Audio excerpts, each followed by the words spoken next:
Hello बच्चों, इस video में हम पढ़ेंगे chapter fundamental operations of numbers. तो बच्चों, फंडामेंटल ऑपरेशन कौन से होते हैं?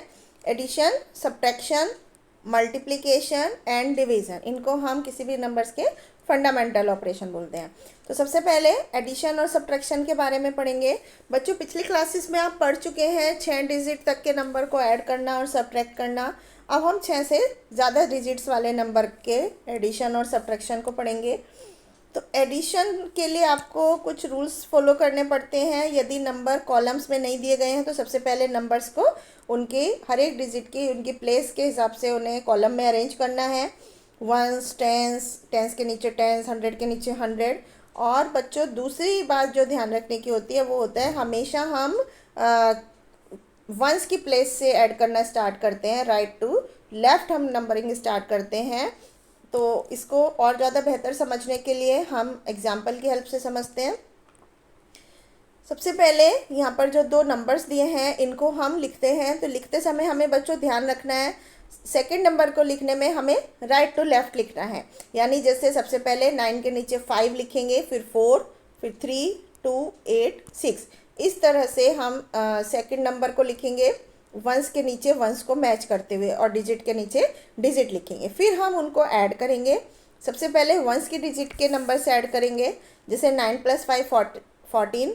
1 को कैरी ओवर करेंगे, 8 + 5 12 + 1 13। फिर 1 कैरी ओवर, 7 + 3 10 + 1 11। फिर 1 कैरी ओवर तो 7 + 1 8। और फिर 8 + 4 12। फिर 1 कैरी ओवर तो 9। इस तरह से हम एडिशन करेंगे। तो 2 नंबर्स हों या 2 से ज़्यादा नंबर हों, सेम ही रूल को हमें ध्यान रखना है और उनको ऐड करना है। अब हम पढ़ते हैं सब्ट्रैक्शन के रूल के बारे में। तो बच्चों, किसी भी सब्ट्रैक्शन को करने के लिए आपको कुछ रूल्स फॉलो करने पड़ेंगे। सबसे पहले क्या होगा, नंबर्स को आपको कॉलम्स में अरेंज करना है, जैसे कि आपने एडिशन में किया था। उसके बाद वंस के प्लेस से स्टार्ट करके हम राइट लेफ़्ट साइड में चलते हैं और कॉलम वाइज हम बोरो लेते हैं जहाँ कहीं भी ज़रूरत होती है। जैसे इस एग्जांपल में समझेंगे, जैसे 1592625 को 6081217 में से माइनस करना है। तो उसके लिए सबसे पहले जिस नंबर में से माइनस करना है उसको ऊपर लिखते हैं। उसके बाद सेकंड नंबर को हम राइट टू लेफ़्ट लिखेंगे, जैसे वंस के नीचे 5, फिर 2, फिर 6, 2, 8, 9, 5, 1। अब हम सब्ट्रैक्शन स्टार्ट करेंगे राइट टू लेफ़्ट। 7 - 5 2, 11 - 2 9, 11 - 6 5, 10 - 2 8, 17 - 9 8, 9 - 5 4 एंड 5 - 1 4। तो इस तरह से 44,88,592 ये हमारा आंसर हो गया। इसी तरह से बच्चों बाकी के नंबर्स को हम सब्ट्रैक्ट करेंगे। तो अब यहाँ पर ये जो एक्सरसाइज दी गई है इसमें एडिशन और सब्ट्रैक्शन है नंबर के, जो आपको बिल्कुल इसी तरह सॉल्व करने हैं जैसे हमने एग्जाम्पल में किए। अब यहाँ पर एक 4th क्वेश्चन है जिसमें आपको 5th क्वेश्चन जिसमें आपको नंबर बताना है। टोटल नंबर दिया है, if A number is this more than this. तो बच्चों, मोर देन के लिए हम क्या करेंगे, एडिशन करेंगे, नंबर में ऐड करेंगे दोनों नंबर्स को। नेक्स्ट एक्सरसाइज में आपको सब्ट्रैक्शन के क्वेश्चंस दिए गए हैं, जो कि आपको जैसे हमने अभी एग्जांपल में समझा उसी तरह से सॉल्व करने हैं। इसके बाद नेक्स्ट एक्सरसाइज में यहाँ पर कुछ वर्ड प्रॉब्लम्स दी गई हैं। जैसे फर्स्ट क्वेश्चन हम देखते हैं, population of our country in 2000 was इतना and that of China was इतना more than our country. China में इतने ज़्यादा पॉपुलेशन थी, तो what was the population of China in that year. उस केस में हम क्या करेंगे, इन दोनों नंबर्स को प्लस करेंगे। तो लिखते समय वही हमें ध्यान रखना है, सबसे पहले कॉलम वाइज लिखना है और सेकंड नंबर को हम राइट टू लेफ्ट लिखेंगे। वंस के नीचे वंस, टेंस के नीचे टेंस, 100 के नीचे 100। इस तरह से हम टोटल निकालेंगे। इसके बाद इसी तरह से बाकी के क्वेश्चंस को सॉल्व करेंगे बच्चों। अब यहाँ पर 9th क्वेश्चन में इसको सिंप्लीफाई करना है। यहाँ पर हमें फर्स्ट पार्ट में पहले जो 2 प्लस के क्वेश्चंस हैं, इन नंबर्स हैं, इनको ऐड करेंगे।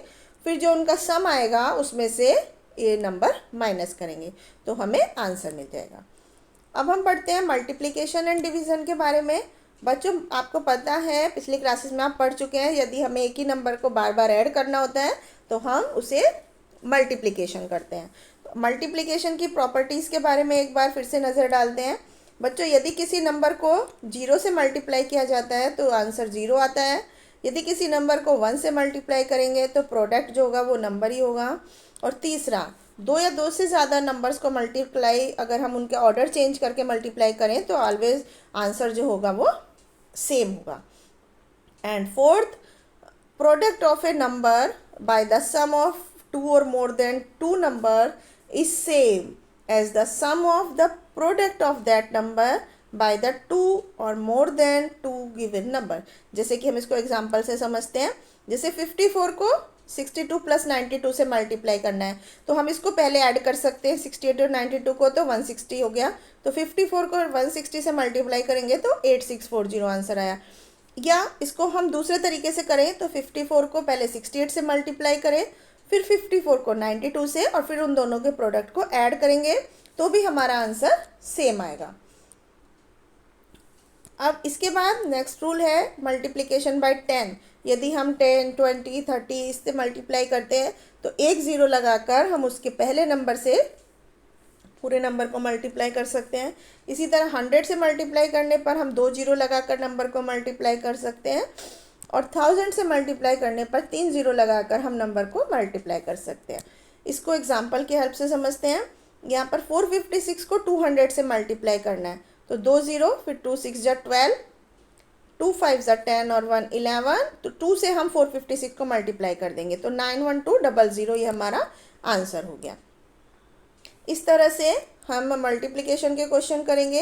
ये जो एक्सरसाइज दी है इसमें सेम इसी तरह से एग्जाम्पल पर बेस्ड क्वेश्चन है। जैसे यहाँ पर एक ज़ीरो हम सिंपली लगा देंगे इसके प्रोडक्ट के लिए तो 4950 ये हमारा आंसर हो गया। इसी तरह नेक्स्ट नंबर में आंसर में एक ज़ीरो लगाकर 2 को 945 से मल्टीप्लाई करके लिखेंगे।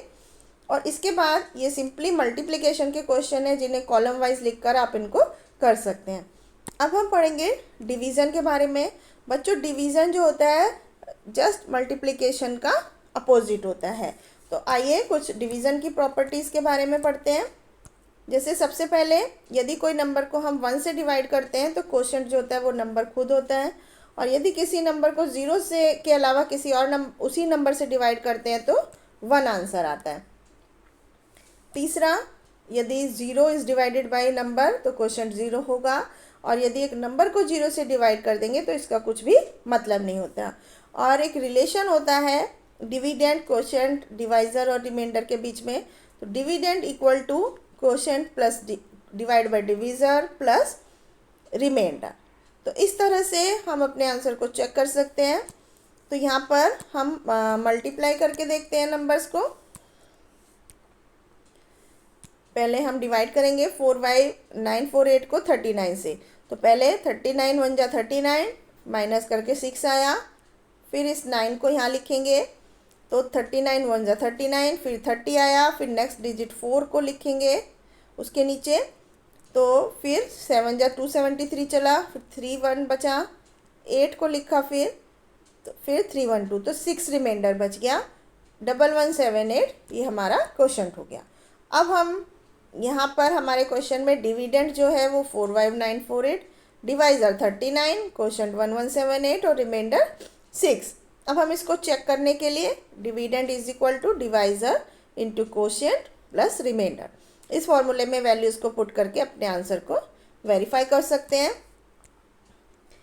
अब ये एक्सरसाइज है बच्चों जो कि इसी पर बेस्ड है। अब 10 से डिवाइड करने के लिए हम क्या करेंगे, एक डॉट लग जाएगा 25.6।